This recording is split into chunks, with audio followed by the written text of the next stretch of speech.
Can you see the screen?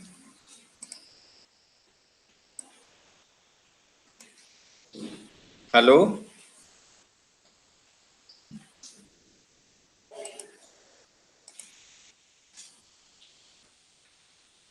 Is the screen visible? Yes, sir. Okay, so today we'll start up a new topic related to hydrological investigation is wetland definition. Okay, how do we identify a wetland and what is the definition of a wetland? So what is the international definition? What is the national definition? So when we go for the international definition, there is a body which provides the definition. So that is known as International Union for the Conservation of Nature and Natural Resource, that is IUCN. That is one of the prestigious institution working in the field of wetlands that has defined wetlands as submerged or water saturated lands, both natural and man-made. It can be water saturated, means either the entire soil is fully saturated with soil or the entire land is submerged in water. It can be in both the ways, either it can be natural or it can be man-made. It can be temporary, it can be permanent. Either you will be finding that kind of structures are temporary in nature or they are permanent in nature. With water that is static or flowing. Means many times what will happen? The water might flow, the water might be stagnant. So both the mechanism you can find anywhere in the earth space, and it can be a fresh water, it can be a brackish water, it can be a salt affected water or lands, including areas of marine water. So marine water you will be getting it along the oceans with the depth of which at local tides does not exceed 6 meters. So the depth of the tides, if it doesn't exceed 6 meters, that is known as wetland. That is the definition given by International Union. Then what does the Indian scientists have defined about, or RAMSAR convention, that is the more popular convention on wetland, and the definition given by a scientist that says RAMSAR. What does RAMSAR define wetland? It is areas of marsh, fan, pitland or water, whether natural or artificial, whether permanent or temporary, with water that is static or flowing, fresh, brackish or salt, just like the above definition, including areas of marine water with the depth which at low tides does not exceed 6 meters. So if you find that the definition is more or less the same as it was given by the International Union, then there are various modification done on the RAMSAR and the UNCN definition on the basis of remote sensing and GIS. What does we remote sensing GIS personal define wetland as?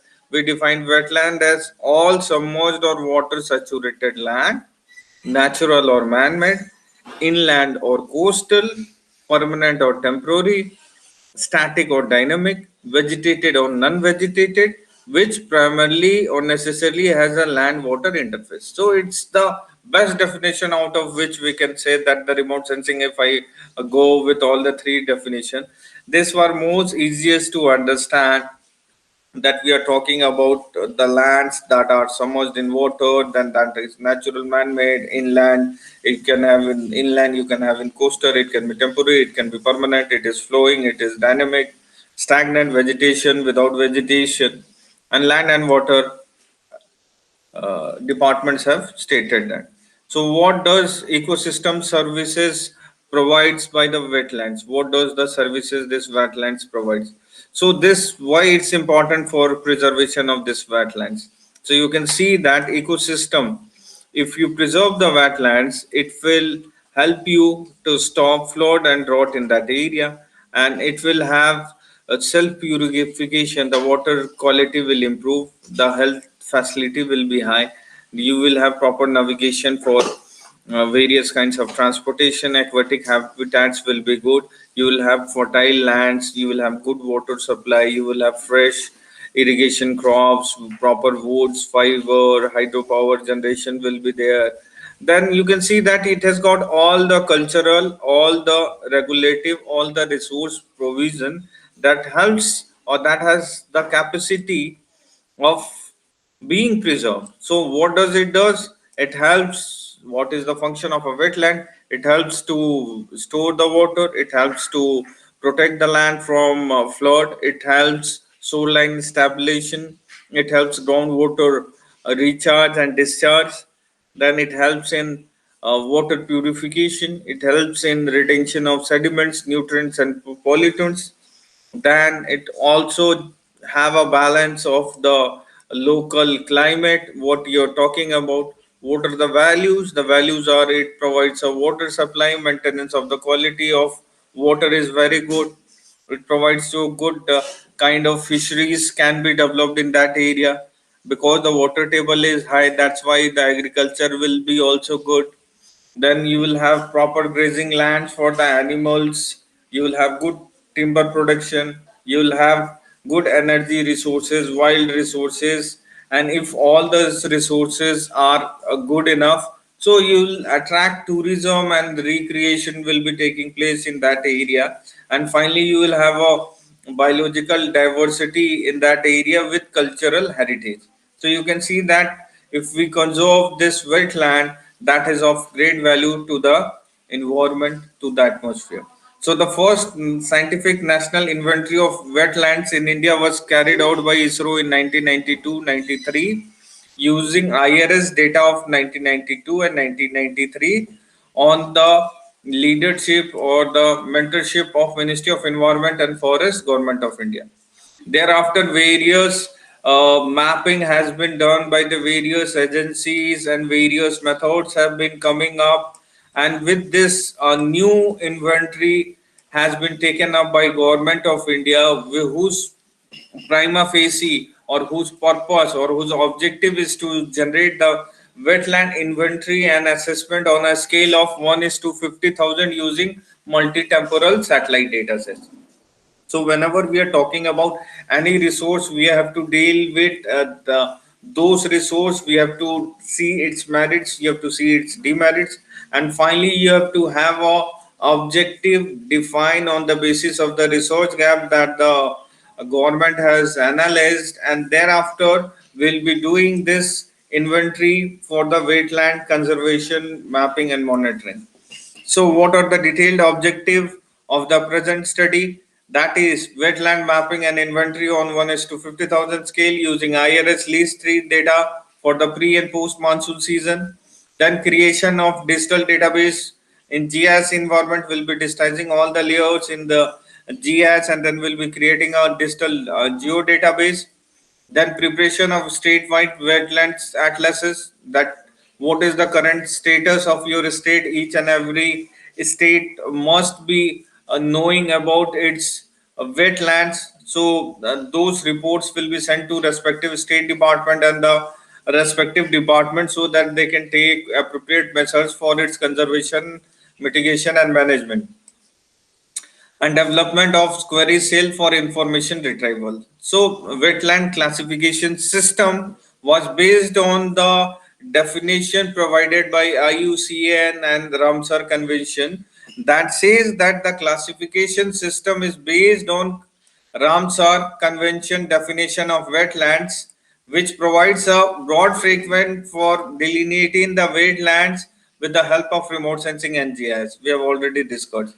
So it considers all part of water mass, including its ecotonal area as wetland. In addition, Ramsar Convention considers fish and shrimp ponds, salt pans, reservoirs as wetlands. The wetland classification system, besides including all wetland, incorporates deep water habitats and impounded. So what criteria was founded and classified in this system? We have taken wetland hydrology, that is manifestation of water on the satellite imaging. So all the feature irrespective of their name, composition, whatever water will be seeing up, whether that is natural or man-made in any satellite image, we'll be classifying that into a wetland. Second one, wetland vegetation means mainly hydrophytes and other aquatic vegetation in a part or a whole of a wetland as observed on a satellite image. So the other way around, wherever you will be going, you will be seeing on in a pond in a city, you will be seeing few plants growing on, and it has covered the entire water pond. So what is that category, or what is that class? That is known as hydrophytes. So that is grown on water areas. So you have, or we have divided this wetland classification system into three criteria, that is level 1, level 2, level 3. So in level 1, that is the broad category. The broad categories are inland wetland, second one is coastal wetland. So you have got two kinds of category, one is on land, other one is along the coast. Then in level 2, we have subdivided this inland into two parts, that is natural and man-made. The same way we have divided this coastal area or coastal wetland into two parts, that is natural or man-made. And level 3 is sub-classification or subdivision of level 2, that is what are the features that are classified under natural category and what are the features that are classified under the man-made category. So if you go for the inland wetland, and under the natural category, you will be getting lake or ponds, you will be getting oxbow lake or cut-off meanders, that is very popular, and we'll be seeing that in the coming satellite images. Then you have got high altitude wetlands at a very high position. Then you have got riverine wetlands, that is along the river. Then you have got waterlogged areas that are natural in nature. Then you have got rivers and stream. So all these features, whether that is lake, ponds, riverine wetlands, waterlogged stream, will be classified according to the RAMSAR classification into the inland wetlands, and will be again subdivided into natural and again subdivided into various subtypes. Now, man-made features. So, man-made features are reservoir, whatever dams or barrages or tanks or ponds we have made, or any man-made waterlogged areas or salt pan will be classified under man-made category.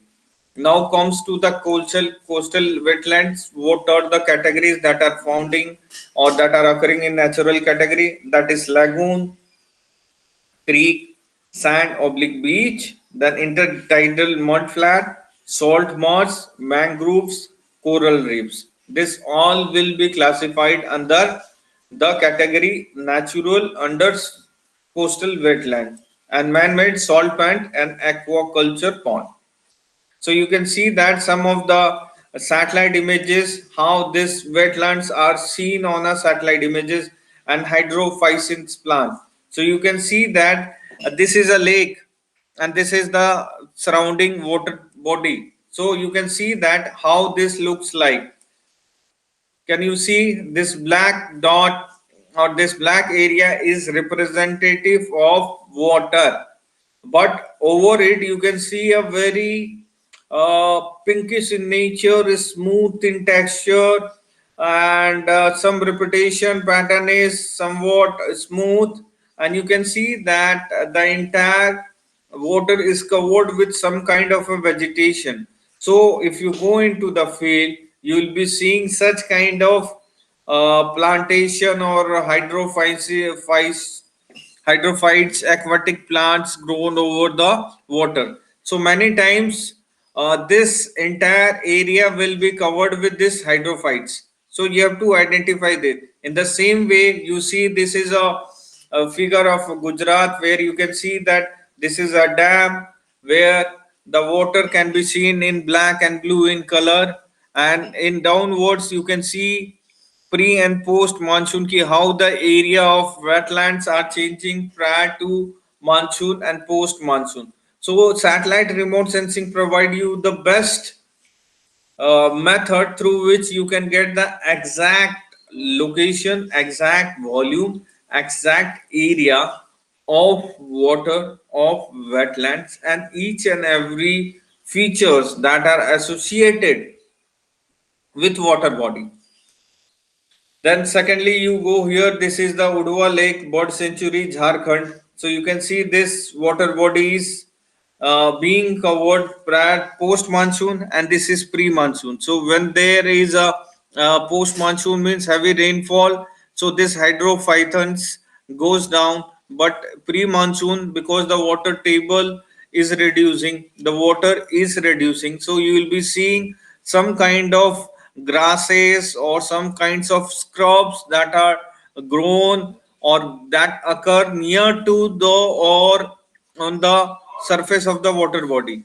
So those surface or those plants which are available or which live on water will give red in reflectance. So you can see this is the field photographs. You can see that there is a water, and along the boundaries and in between you will be seeing various kinds of aquatic or hydrophytes grown over this water. So you will be seeing black with a mixing of pink or red in color with a smooth texture that denotes that land has got some kinds of scrubs, has got some kinds of aquatic plants, has got some kinds of hydrophytes that are grown over it. So you can see that okay, how it will be recognized. So it's clear, I feel. Yeah, Yes, sir. clear. Yes. Okay, how this will be seen. So this water body, along this water body, you will have various kinds of grasses, plants that are grown. So when you will see in a satellite image, you will have in a combination of pink and red in color such kind of hydrophytes. So whenever you are trying to rectify or whenever you are trying to map any feature, always try to feel that how it looks like in nature. In the second field photographs on the satellite images, you will see this oxbow lakes or meanders. So you can see this is a main river, and along that various kinds of meanders, paleo channels has been created. They are also known as oxbow lakes, or also known as meanders, paleo channels. So that are previously in the ancient part the river used to flow, but now it is not a part of that river. So you can see how it will be looking in the field. This is the same cut off meander and the field photograph of the same terrain. This is the other field photograph of the same terrain of Bihar, where the Oxbow Lake, how it is seen. And on that Oxbow Lake, many times you will see it's blue in color, means the depth is not so high if you compare with the Oxbow Lake of Bengal. And along the boundaries or along the top or along the corners, you will be seeing some pink or red color pattern reflectance, smooth nature is there. So what is that representative of? That is representative of this water hyacinth plant or aquatic plant or a scrub lands that grows below the water body, maybe many times above the water body. So because of that, because of the chlorophyll contained in this plants, the water is seen as sometimes smooth red in color or a smooth pink in color. That means that the water is covered with some kind of plantation.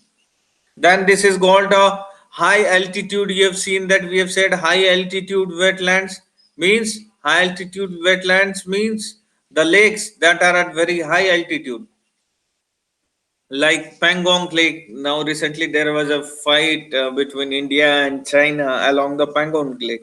So that is classified under inland natural high altitude lake. So this is the lake how it is looking like in standard false color composite, and this is the field photographs that is the representative of these features that are seen on the satellite image, and the same feature how it looks like on the ground on the satellite image.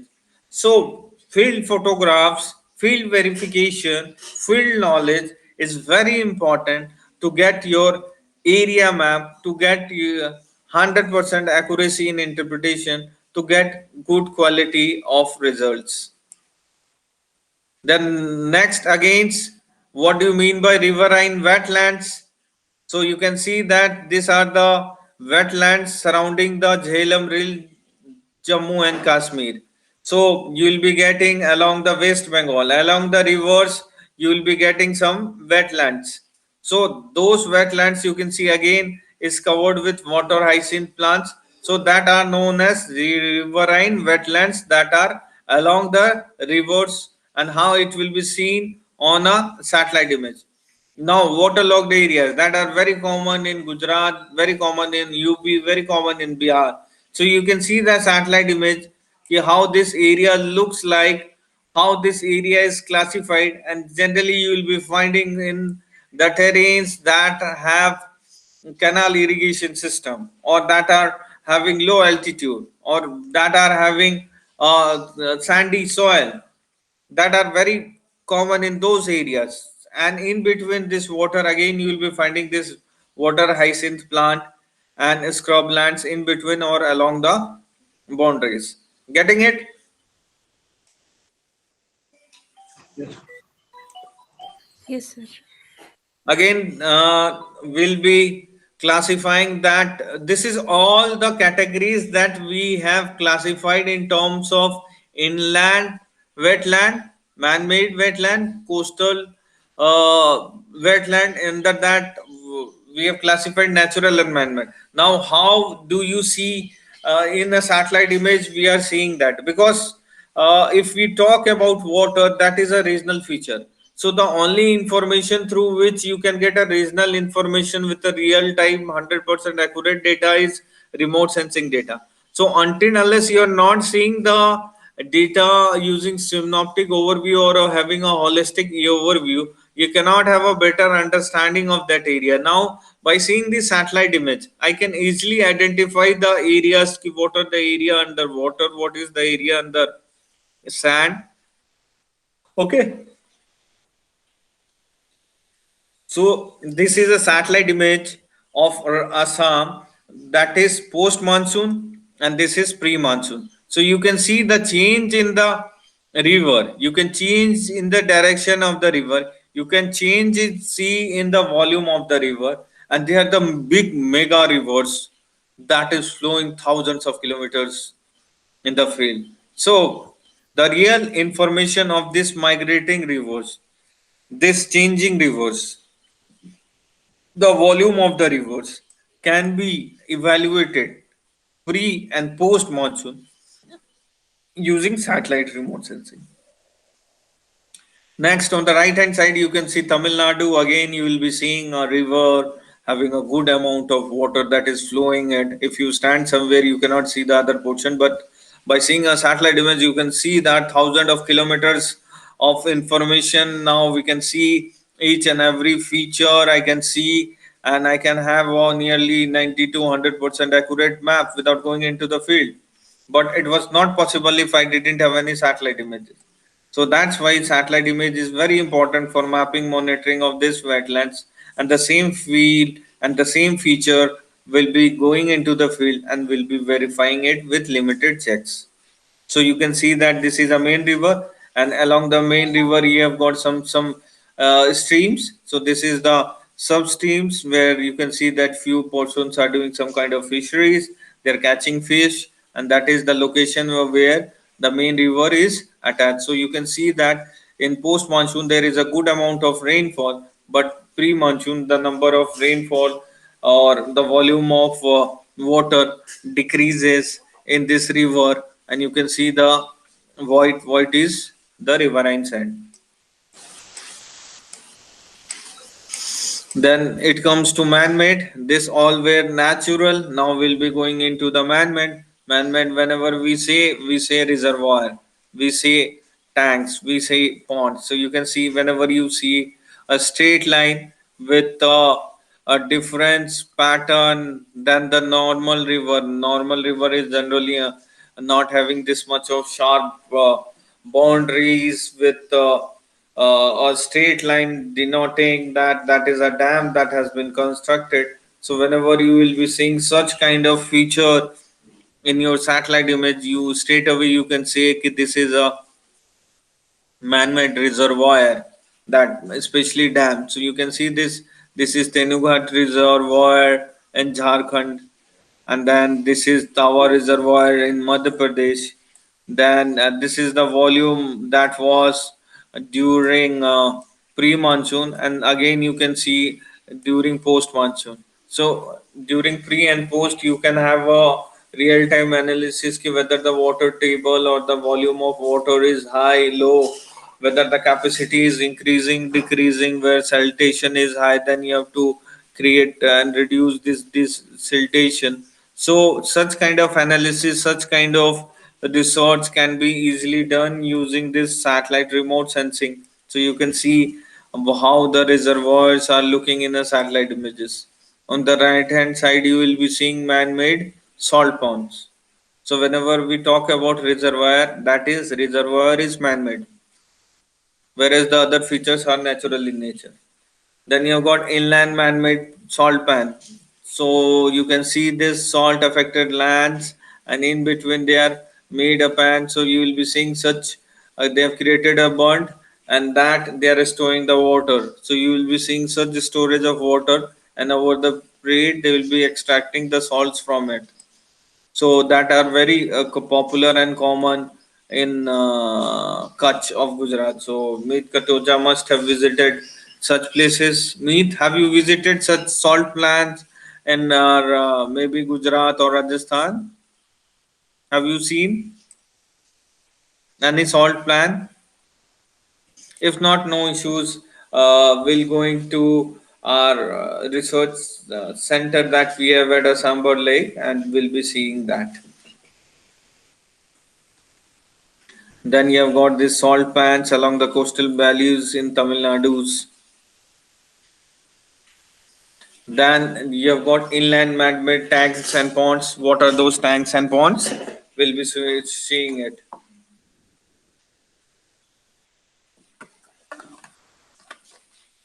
So this is a satellite image, and how this water body is covered with various kinds of vegetations and scrubland. The same thing is shown using the field photographs. In the same way, you see this is a satellite image, and this is a water body, and along the water body, you have got some kinds of grassland. So, such features, if you see on the ground, this is the feature tank and pond that you see in the field, the same feature in the ground, how it looks like. That the same feature that you see in Tamil Nadu. These are the various kinds of ponds, tanks, and reservoir that they have created. So you can see a very large amount of runoff. They have created ponds, tanks, and various reservoirs so that the water will stay and it won't go as a runoff, and that will increase the water table in that area, and they can have a good irrigation system without having any canal irrigation system. So this is all how it is seen in a satellite images, this tanks. Clear? Then you have got pre and post wetlands you'll be seeing. So these are the features that you'll see in a satellite image, how the reservoirs look like, wetlands look like, and the same features you will be seeing that in a ground. If you go, you have to take, and you will be taking the field photographs. The same is for this Odisha Chilka Lake, where you can see various kinds of water hyacinth plant grown on the top and seen as a bright red or smooth in color. Then you have got coastal natural creek, and the same feature you can see how it looks like in the satellite images, and the same feature on the ground how it looks like. The same is for mangroves of Sundarban, and then you have got this is the satellite images, and this is the forest, mangrove forest that you will be seeing in the field. In Gujarat, you can see there is a forested area along the river. So this is the forested area, the red what you are seeing. This is the forest, and along that you have got the river. The same is for Odisha. You can see lot of forest coming up along the river and how it looks like. So the same feature what we have mapped using satellite images. You have to take few field photographs of that area. Then this is Sundarban Delta, where this kinds of plantations are grown up in this areas. So the same feature how it is seen on the ground. This is the field photographs of Andaman and Nicobar Island, and this is the field photograph of Gujarat. So you can have a real understanding, because You can see such kind of a dense vegetation it has in the figure. It has got very high dense vegetation, and it's quite tough to go into that vegetation and pass through that vegetation. It's quite tough. The only thing is that provides such information is satellite remote sensing. Then you have got natural intertidal mud flats. They are the mud boundaries along the rivers. How it will be seeing, you will be seeing dark muds with a high moisture contained in the soil. So that is the representation of mud soil. Then here also you can see a high moisture contained in the soil, and you can see that how it looks like into the field. The same way you can see this tidal flats, mud flats on a satellite image and how it will be seen on the field. So you can see that field photographs is very important for each and every natural or man-made features, and each and every feature has to be identified from the satellite image. You cannot say that you will be only classifying the broad categories, but here right now the field photographs that we are showing is concentrated towards wetland. So that's why we have not taken any other parameter or any other feature for mapping. So you can see that how this coastal sand beaches will be seeing in the satellite image and how it is feel on the ground. The same thing how the salt marsh, coastal marsh along the river it is seen and how it is seen on the ground.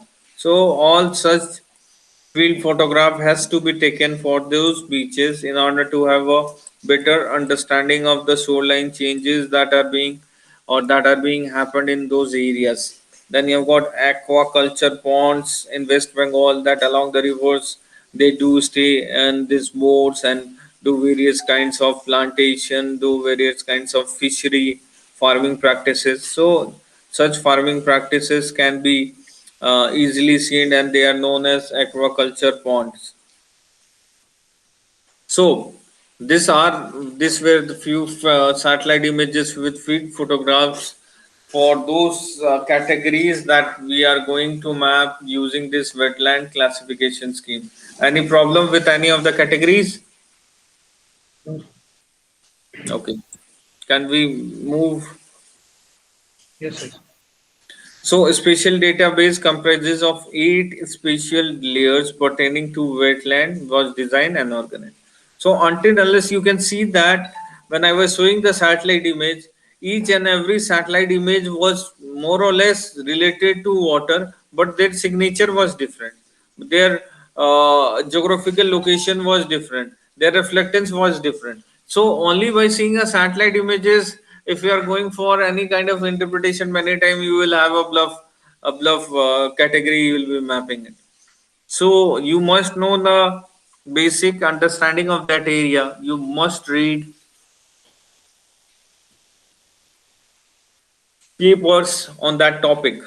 Getting it? Whether you're getting it? Yes, sir. So whenever you're going for such kind of analysis, you have to first identify the wetland boundary, then you have to see pre and post water spread, what was the spread before rainfall, what is the spread after rainfall. Then you have to see whether that turbidity, whether there is any contamination level, contamination is here denoted by turbidity. So you'll be checking whether the turbidity is qualitative and quantitative. What is the qualitative pre-monsoon? What is the quantitative post-monsoon? Whether that you have got any aquatic vegetation pre-monsoon, whether it has got any aquatic vegetation post-monsoon. Then the same is for fisheries. So you know most of the things related to it, as we have already done many of the exercises related to it. Apart from that, we'll also prepare road, rail, drainages, settlements, administrative boundaries. So, what is the database design, creation, and organization? In a national project involving collection and analysis of voluminous data, it is desirable to have a uniform standard not only in analysis of remote sensing data but also in non-spatial data collection and GIS operation. Means what it is saying that in national project large states are being monitored and will be working together with the government of India. So we are not only providing the database pertaining to the map category that we are going to map, but also to the non-spatial data regarding to attribute. Like somebody can classify in four classes. Like if right now I provide you a satellite image and then I say you please classify it according to the land use land cover classification given by NRSE. So according to your expertise, according to time, according to commitment, according to understanding, somebody will classify in two category, somebody in three, somebody in 10, somebody in 30, somebody in 40. Now, if you want to compare all these maps together, you cannot compare it because there was no informity. So, in order to get a informity and in order to have a comparison, you must have a standardized database as not only pertaining to spatial data but also pertaining to non-spatial data. To ensure the uniformity in the execution of the project, it is desirable to have a procedure manual. So, in order to have a the best example is whenever you give an examination, end semester or any competitive, the question is same for all. The question may be 5,000 students have appeared for any exam, for competitive exam. There are two seats. So the best 2% will be who maximum solves the correct answer will be selected. But for that, you have created a uniformity. Nobody can say that I was given a hard question, you were given a very easy question, that you are pertaining to a particular region, that's why you were selected, or you are close relative of X, that's why you are selected. So such kind of love and such kind of misinformation won't be there if you have created a standardized data portal or database that provides you technicality about the data, the classification scheme, the format, the creation, the methodology, the templates, the accuracy assessment. All the things will be pre-existing, and all the agency who will be working to that project has to follow that guidelines, has to follow that methodology. If they are not following that guidelines, if they are not following that methodology, their project may be terminated. So you can see that how different maps are connected toward. This is the entire India. Entire India is divided into states divided into district divided into various blocks divided into village into panchayat. So in such way, the entire area was discriminated and was redistributed so that more accurate information can be obtained of from the given satellite remote sense. So National Wetland Inventory Assessment created was what kind of database will be creating? Will be creating GIS database. This is for the non-spatial data, and this was for the spatial data. Then we will create a image database pertaining to pre-monsoon, post-monsoon. Thereafter, we'll be mosaicing it. Then we'll be creating the maps in terms of MXDs, JPGs, PDFs, whatever you are finding. Then major sites, major database maps, that secondary data we are taking from. Then we'll be generating the statistics, and finally we'll be producing the atlases. So this national wetland inventory assessment has divided into three: entire India, then state, then district, that we have already studied right now. So what is this we have already done? Is the first we will be classifying into various states. At that point of time, the state's number was 36. Then again, this will be subdivided into GIS database, image database, pre and post mosaic, then geo database pertaining to ground truth database. Then maps will be in the form of MXDs, JPGs, PDF. Then major sites, that will be the database maps that you have created. Then you will be getting a statistics, can be in form of Excels, in the form of graph, and finally atlases will be producing it.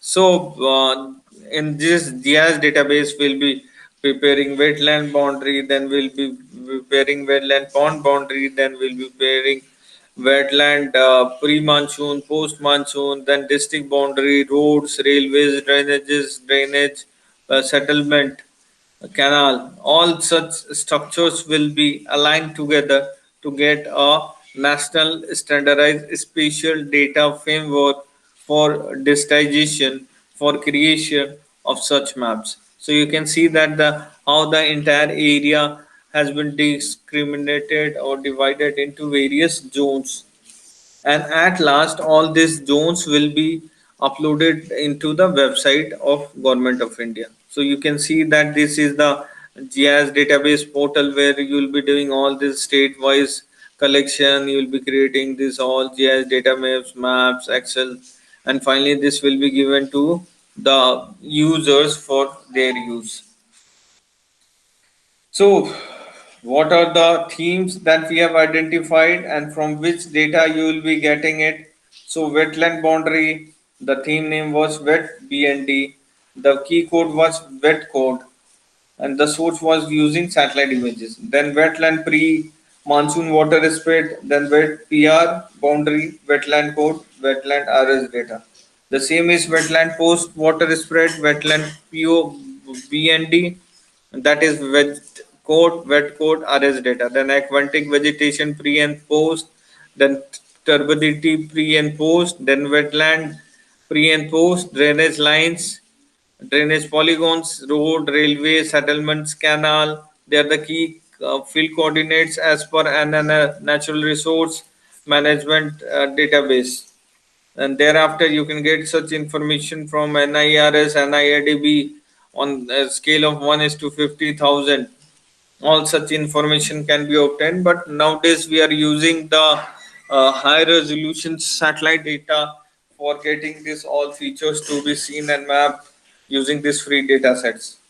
And finally we'll be preparing the wetland inventory map. So this wet code was given, this is the wet code. So we have already stated that nobody will put his own mind to providing the code. So there was a wet code giving to it, so has got a 15 digit. So this wet code that was given to the concerned project had different codes where AA means was just like a watershed code what we have learned. The codes were given. A means state code, BB means district code, CC means taluka code, DD means map sheet number, FM means wetland number. So that was the method through which you will be or you have created this code. What are the key fields? What are the field types? What are the remarks? And how you will be storing that. So all the things are pre-existing, predetermined. Nothing has to be mold or has to be incorporated from your end. So you can see a large number of state remote sensing, academic institution, NISAC, Space Application Center as National Remote Sensing Center, all are involved, all have got the equal responsibility of getting this National Wetland Inventory Atlas done by Government of India. So what was the methodology that was used for preparation of this all features? First, we have taken at least three data of 2006 and 7. Then the pre-processing of those data sets was done. Thereafter, modelings were done, and all the images were stacked together to produce various kinds of vegetation indexes or water indexes that are important for the study. The first one is normalized difference water index, where the formula is green minus NIR by green plus NIR. Then we have got modified normalized vegetation water index MNDWI, that is green minus MIR, green plus MIR. So what was the disadvantage in NDWI? You see NDVI is NIR minus R by NIR plus R. So that is used for vegetation where the lower values are indicative of water and the higher values are indicative of vegetation. The value ranges from +1 to -1. But in terms of MNDWI, we have used green band instead of red band in order to use its property in terms of water, that because in green band the water gives the maximum reflectance. But on post classification we found that the water area was mixing with the settlement area, and in order to get that rectified we have created a new uh, feature or a new index, that is green minus MIR by green plus NIR, because the reflectance in IR and of the object was near about same in that too in green band. That's why we have replaced their near infrared band with a middle infrared band, and we get and the differentiation between the various earth objects in which previously we were finding difficulty mixing of classes was being performed. Now those kind of errors has been reduced. Then you've got normalized difference pond index, that is NDPI, that is MIR minus green by MIR plus green. Then you've got vegetation, already I've told you. Then you've got NDTI, that is normalized different turbidity index, that is red minus green by red plus green. So here if you perform such kind of band combination, band ratioing, you will get a better understanding of the subject, a better knowledge of the terrain. So we'll be using this spectral indices, and on-screen digitization will work together with for creation of wetland extent, for the created of wetland vegetation, for the creation of open water, for the creation of qualitative turbidity, and finally we are creating a national wetland databases. So next, what we do and how we do, first we'll take a satellite image of least three data set. Thereafter, we'll be doing the geometrical correction in the least three data. Thereafter, we'll be converting the DN values to irradiance at sensor at TO reflectance image. Then we'll be taking the data for ND normalized difference water index, MNDWI modified normalized difference water index, NDPI normalized difference pond index, NDPI normalized difference vegetation index, NDTI normalized difference turbidity index. And for that, conditional knowledge will be spreaded for separation of wetlands, open lands, and wetlands vegetation. So if you want to have a separation between open water and land, you will be running MNDWI. And if you want to know much about the wetland vegetation, you have to run the NDPI and NDVI. Thereafter, you have to convert this, because all the data sets what you have classified will be classified under raster category. Now you have to convert that raster category into the water category, and water extent, water vegetation, wetland vegetation, and conversion of wetland of water spreads into area of interest, then signature generation, and finally you will be providing the area with a good, high, and moderate turbidity.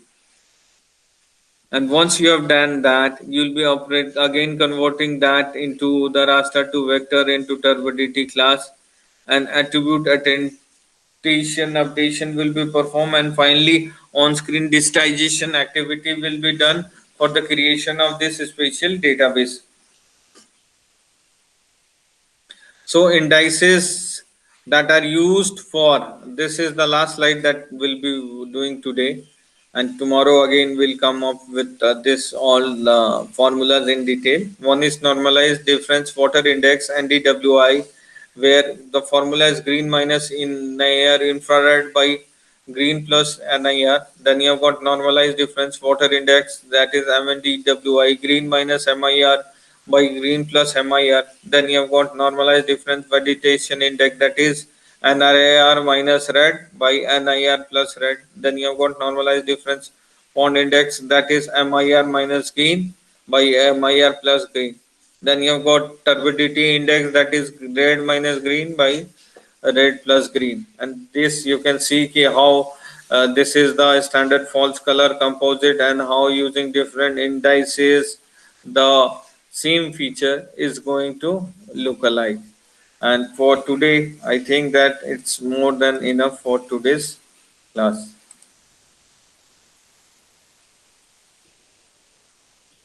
Any questions, any query? Yes.